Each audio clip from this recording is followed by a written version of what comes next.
First of all, thanks for joining us today. I really appreciate it. I know how incredibly busy you all are, and the heck of a job you're doing to make sure people aren't disappointed this past Thanksgiving, as well as Christmas coming up. This morning, I provided an update on Omicron variant and told the American people that it is a new variant. It's cause for concern, but not a cause for panic. And we're going to fight this with science and speed. We're not going to fight it with chaos and confusion, and we believe we can deal with it.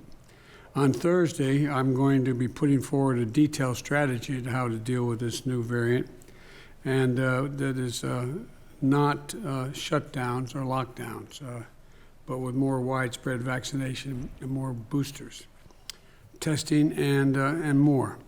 In the meantime, I've said the best protection against this new variant is to get fully vaccinated and get a booster shot. And I urge all Americans who haven't yet done that, get it done today. There's no excuse. We have over 80,000 places you can get it done. I mean, there's no reason. It's free, it's available, and if you qualify for the booster, get it done today. And now, to the business at hand.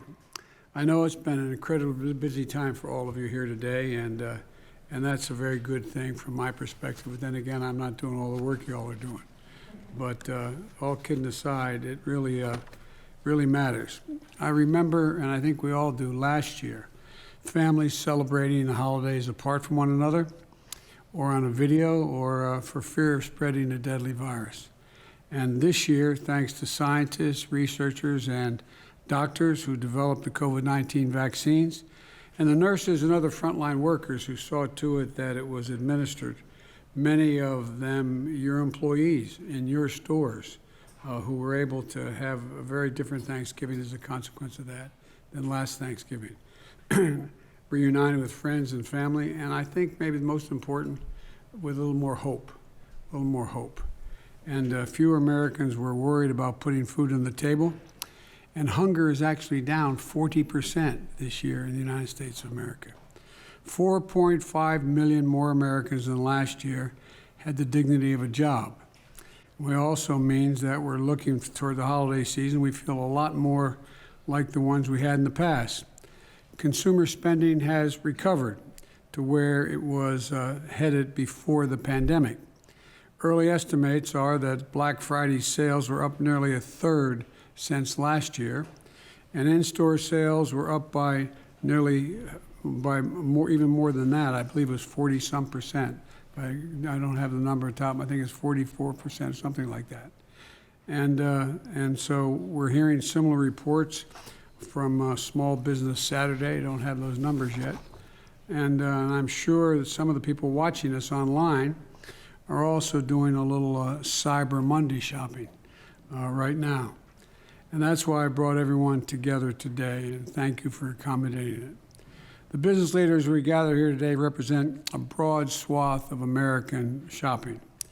Brick and mortar and online stores, national and local grocery chains, our nation's largest retailer, and makers and sellers of toys, electronics, and health supplies. I want to hear from each of you about what you're seeing this holiday season. How well prepared are you to have products you need on your shelves, and you know how you've innovated and hired to overcome the supply chain challenges you have, and kept workers safe from COVID-19 so that the American people can have a holiday season they've been long hoping for. In particular, I want to hear about the challenges facing smaller businesses. The small businesses are so important to our communities. They don't have the same leverage as many of you do. And finally, I want to hear your ideas on how the federal government can continue partnering with you all to keep shelves stocked so American consumers can get what they need. And some of you have been working with my port envoy, John Porcari, to get goods through our ports faster. And we've seen some progress in that effort with a number of containers sitting on docks for more than 8 days, down by over 40% this month. And we keep building on that progress. And so I'd like to start the conversation with, Meg, with your permission, by turning to Meg Ham, president of the Food Line. Meg, food is, to state the obvious, a big part of the holiday season. And your grocery store chain has a large footprint. You're in 10 states with over 1,100 supermarkets.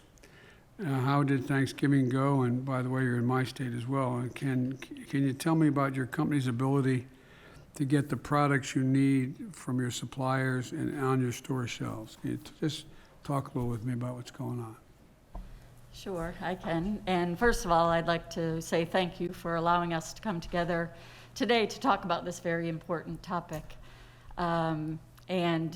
Certainly, the pandemic has had an impact, as you described, on how customers do their grocery shopping and what customers are buying when they do their grocery shopping. And first and foremost, I'd like to say that our supply chain is strong and robust. Oh, right. And we have ample product inside of our stores for customers to choose from during this holiday. However, they have changed their shopping patterns, and this is our second Thanksgiving, as you mentioned, during the pandemic. And the holiday season is incredibly important as it relates to food, but I think also as it relates to our country, and especially with Thanksgiving, a time to come together to maintain traditions, to start new traditions, to maintain some sense of normalcy, and to move forward with hope, as you said. And so Thanksgiving is an incredibly important time for us. And I think first and foremost, we started with an immense amount of planning to be ready for the business and for customers to be able to buy what they need to at our stores. And we worked very early with our vendor partners to get clear on our forecasts for the business and what we could do together from a logistics standpoint to ensure they had the supplies they needed, we had the supplies we needed to get to the customers. So it was a great collaboration and partnership as we move forward. So whether it is everyday items or important items during these holiday times around fresh collards, where I'm located, or canned cranberry sauce, we worked very differently to figure out how to move the product, how to work with local farmers to get product directly to our stores to ensure customers had what they needed this holiday season. How much working with local farmers is engaged in your operation? We have a large local program across all of our footprint, and it's an important part of our produce business specifically, and all across our store where we have local products. So we have strong partnerships across the store. One last question. I don't Okay. want to dominate this, but was there any one product that was harder to garner than others that was needed, or that not needed, but was looked for Thanksgiving? There, as you know, there are just so many that are special to individual people, and we know what they are, and we worked really hard to get all of them. And if we couldn't get one kind, we got another brand. And so Gotcha. there wasn't one particular one that was focused on being able to provide these special items during this time of year. Well, great. I'm glad you had a good. Are you looking forward to what? You don't have any numbers or ideas what you expect from Saturday or today? We had a strong Thanksgiving holiday season and expect that will continue into to the Christmas selling season as well. We have our own supply chain, so we have our own distribution logistics network that helps us work with our partners to move product. And we also really appreciate the Infrastructure Investment and Jobs Act finalization that has helped move us forward and will substantially improve the roads and the bridges to help the seamless supply of product across our 10-state footprint. It's interesting you mentioned it. I think people underestimate just how out of sync our infrastructure has been for so long. And I think that people who live near that bridge that certain trucks can't go over, or near that fire station where you have to go 10 miles around the creek to get, because you can't go over the particular bridge or sidewalks, highways, et cetera. So I'm looking forward to it being a lot better over the next couple years. Good. So, We're planning for a Well- great December holidays, and it's All planned right. already. So, Doug, I know you run a small outfit called Walmart, and I want to tell you something. I don't remember when you all, it's not a question, but I'm just curious, when you became the largest food retailer in the country. But I spent more time walking through the aisles of Walmart than I want to admit over my, because there's one right down the street from where I live in Delaware. Anyway, how are things looking for you this holiday season, Doug, and across both retail and the grocery side? Walmart has been working closely with my team to clear bottlenecks, and I really appreciate the help, in the ports of Los Angeles and Long Beach. Have you seen any progress in the ability of a company like yours to get boxes off the docks faster, get product from the docks to your shelves, et cetera? Can you talk to me a little bit about that? Yes, sir. And thank you for the question, and thank you for your partnership, and thanks for shopping in our stores. I'd like to take the opportunity to also thank our associates, because they're doing an outstanding job and have been through this whole period, and that continues up until this moment. We think we're going to have a really good holiday season. We shared our earnings results a couple of weeks ago, and we told everybody that, and we shared that our inventory levels are up more than 10%. So while we're all concerned about the supply chain, we have more inventory than we did a year ago and have the inventory that we need to be able to support the business. We are seeing progress. The port and transit delays are improving.